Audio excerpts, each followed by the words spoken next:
Hi, my name is Terry, and you're watching Terry Tells the Story. Today we're talking about Operation Showtime.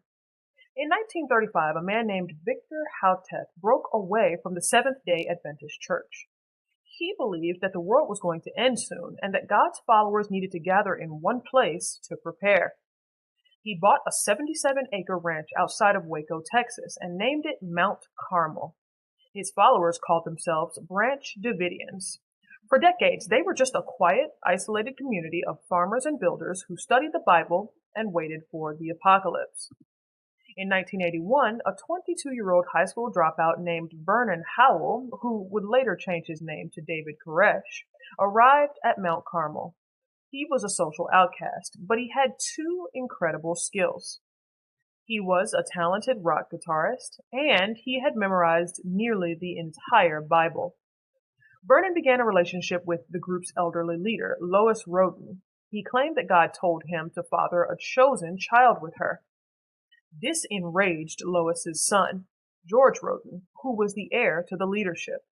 George eventually forced Vernon and his followers off the land at gunpoint. For 3 years, Vernon's followers lived in tents and holes in the ground in East Texas. This period was crucial. It proved to Vernon that these people would suffer and starve just to follow him. In 1987, Vernon led 7 armed followers back to Mount Carmel to take the land back. A massive gunfight broke out between Vernon's crew and George Roden. Vernon was tried for attempted murder, but the jury couldn't agree on a verdict. He walked free. George Roden ended up in a mental hospital for a different crime, and Vernon Howell was now the undisputed king of Mount Carmel. In 1990, Vernon legally changed his name to David Koresh, claiming the names of biblical kings David and Cyrus. He began recruiting doctors, lawyers, and engineers in the UK, Australia, and the United States. Koresh claimed he was the only person on earth who could unlock the 7 seals of the book of Revelation, the biblical secrets of the end of the world. In 1989, he claimed all women in the group belonged to him, so he could build a house of David. He dissolved all existing marriages. Men were forced to stay celibate, while Koresh took their wives and even their young daughters, some as young as 12 years old, as his spiritual wives. He told them the Babylonians, the U.S. government, were coming to kill them. He turned Mount Carmel into a gun-running business, legally buying firearms and illegally converting them into machine guns. The ATF, the Federal Agency for Alcohol, Tobacco, and Firearms, found out about the illegal machine guns. They planned a massive dynamic entry raid, codenamed Showtime.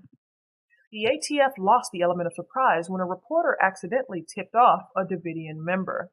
When the ATF arrived in cattle trailers, the Davidians were armed and waiting.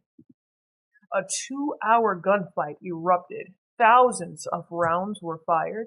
4 ATF agents were killed, and 6 Davidians died inside. The ATF retreated. The FBI moved in with tanks and snipers, beginning a 51-day siege.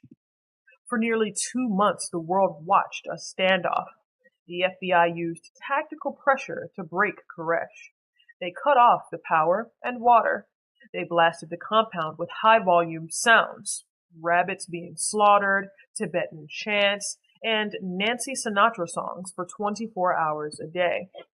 Koresh responded by releasing some children, but refusing to come out until he finished writing a book about the 7 seals. The FBI grew impatient. At 6 a.m., they sent massive CEV tanks in to punch holes in walls and pump in CS tear gas. The wind in Texas that day was 30 miles per hour. The gas didn't make people run out. It settled in the basement where the women and children were hiding, making it impossible for them to breathe or move. At noon, fire broke out in 3 different spots. Within minutes, the wooden building, dry as tinder, was a wall of flame. 76 Davidians died, including Koresh and more than 20 children. Only 9 people escaped the fire. The government claimed the Davidians started the fire as a suicide pact. Survivors claimed the tanks knocked over lanterns or ignited the gas. Exactly 2 years later, a man named Timothy McVeigh bombed the federal building in Oklahoma City as revenge for what happened in Waco. To this day, the events at Mount Carmel remain one of the most controversial law enforcement actions in U.S. history. So, the Spanish I'm going to be teaching you today is Siéntese aquí. Siéntese aquí. And what that means is sit here. If you like this video or you learned something new, drop a like down below. If you have a specific topic you'd like to see me cover, drop me a comment. And if you'd like to support this work that I do, there'll be a link to the Cash App in the description box below. We'll see you next time.